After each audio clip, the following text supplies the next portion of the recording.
Welcome to HD Nation, your guide to the best in HD content and the best in home theater gear, no matter what your budget is. I'm Patrick Norton. Hey, and I'm Robert Heron. We've got a lot of great stuff coming up in today's show, but we thought we'd start with a couple of tweets. My personal favorite tweet in a long time. Do you have the tweet from Ben? I do.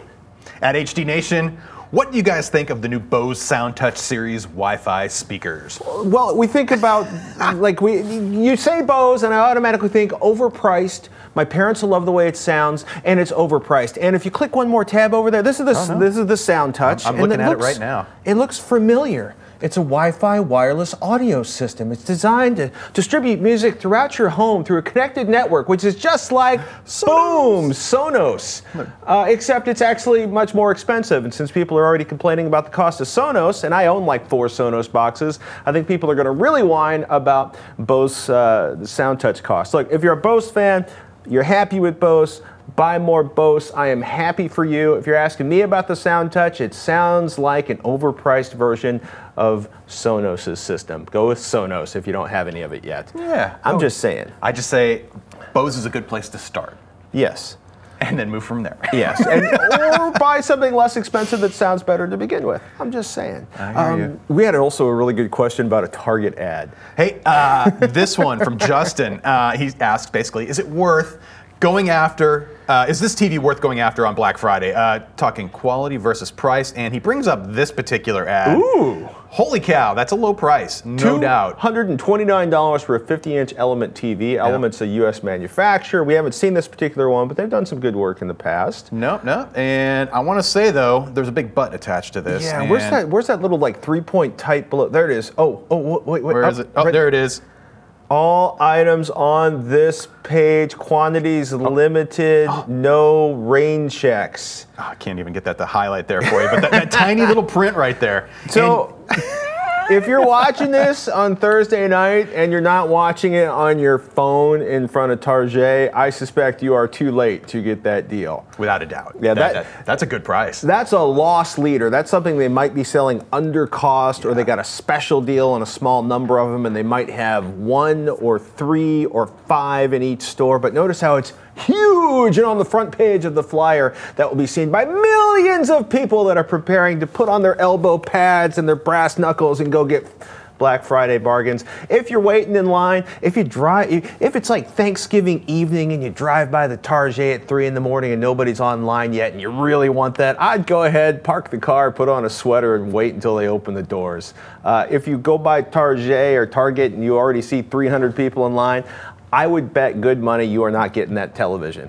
But worst case scenario is you buy it for $229, you get it home, it looks terrible, return it. And then somebody will get a super special Christmas treat that won't be you. I do a quick drive-by at your local Target just to talk to the people at the front of the line to ask how many people are going to buy that particular TV. And then you'll know whether or not... No. What if they're there to just get like the case of soda deal, and then you've told them that they can get a TV for $229? Like, I am now, thanks! It's just a lose-lose proposition. There will be some happy owners, though, who get that TV at a price you probably won't be able to get it for yourself. So, ever. There.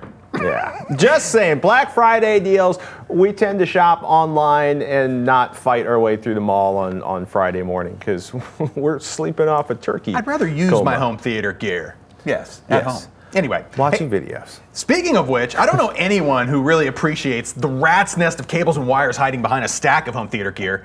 Well, making that link from the source device to the TV screen, there are wireless options available, and the company named DVDO makes some of the best we've ever seen. Speaking of which, this happens to be the brand new DVDO Air Cubed, I want to call it, or 3, however you want to call it. So this is the DVDO transmitter, right? You got your HDMI input here coming from this Blu-ray player down here, and at the other side of the set, no wire. Look, it's no wires. This excites me when it works. This is the receiver, and it has to be on top of the television or below the television. It can be behind it even, depending on it is distance related. They claim about 10 meters, which I think is really understating its potential performance. If you have line of sight, you can go much further than that. The beauty of it, it's small size, the HDMI output on the back, it features also MHL and CEC control if you prefer to use those features as well. Biggest point about this product would be on the receiver end, a 5-volt mini USB power port, which means you can plug it into the back of your TV if it has an HDMI or a USB port and power the receiver off of that, meaning that you don't need an extra power connection on the back to drive the receiver. That's pretty cool. That is the big deal compared to their original DVDO Air setup, where it required separate power adapters for the transmitter and the receiver. You're getting occasional breakup. Well, yeah, when I press it up against myself and block it with the liquid inside of my bottle. but it is, you know what I mean? It actually works fantastically well, because casually, unlike some of the early ones we saw, where somebody walking by the device would cause it to cut out, this is actually pretty robust. If you have kids running around the room, the television isn't going to go off. 60 gigahertz wireless technology will help get around a lot of the other issues, like interference problems you might have with things like mobile devices or microwave ovens and things like that. In the box, they provide great mounting hardware, including some brackets you can either screw into the wall or stick to the wall, the power adapters, cables, instructions that you probably won't even need to look at, which is really nice. That's the effect. You can pretty much plug this thing in and it just kind of works. It supports up to 1080p 60 video with up to 7.1 audio. Nice. I mentioned that 10-meter range. I've seen reports of it more than doubling that if you can do line of sight. It really is dependent on where you place it in the room. How's the latency for gaming and stuff like that? Ridiculously low. I tested it and averaged it over several trials. I was getting a variety of results depending on the distance and the positioning of the receivers. On average, though, about 2.25 milliseconds of additional latency added, which is really negligible considering most setups. You're gonna get more than that out of most TVs.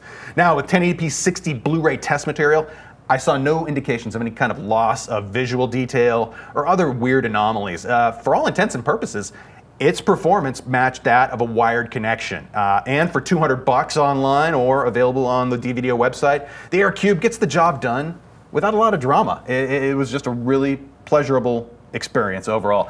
And that ability to use the USB port on the back of a television to supply power to the receiver, that to me was the big deal. It just eliminated one less cable. Yeah, totally. Well, and you still have a cable, it's just not going to the wall. Exactly. You could, especially if you're wall mounting a TV and you already had power back there, but then you're debating, oh, do I have to run a 50-foot HDMI cable through the wall and into the back? This is a way to get around that, and I have to say overall for gaming, in addition to just straight high-quality video, like in this case we're shooting Blu-ray video, it was no difference to me in terms of the test patterns or just visual examinations in terms of that and a wired connection. So it's a good option. I don't think this would cost less than what it costs to have the electrician run the cable through the ceiling while I was running all the other stuff through the house, but it might actually be really close, depending on what your electrician builds. And lots of mounting options too, and I like the fact that they included it all in the kit, including brackets, like I said, stickers, and even a couple of holes right through the front of the device if you just wanted to screw it into the wall.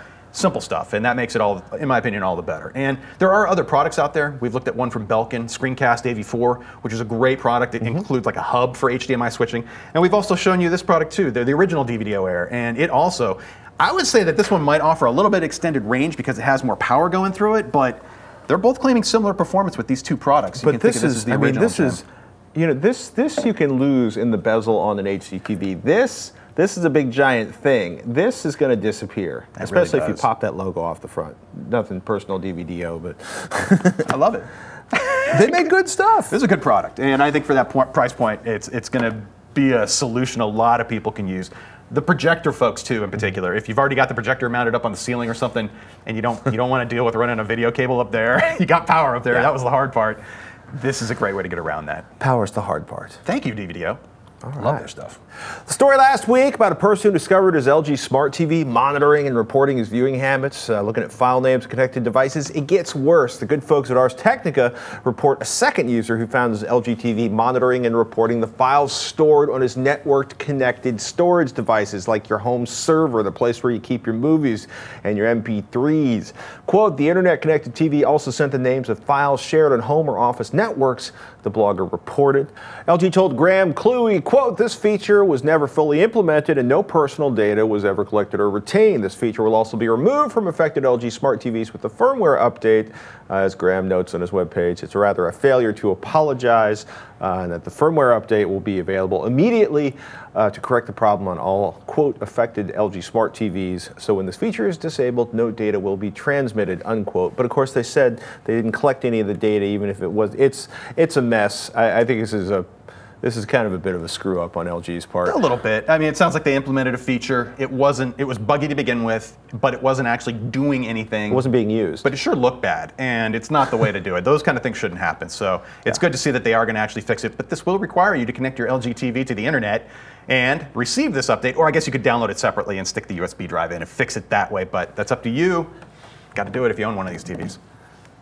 Early reports that the NSA has been spying on your theater HDTV, however, are unfounded as far as we know. What is very founded is what Zachary and several other people wrote into me after a comment I made on TechZilla a week or two ago. Quote, says Zachary, the PlayStation 4 does play DVDs. It is on their FAC, just not audio CDs. Abso-smurfly.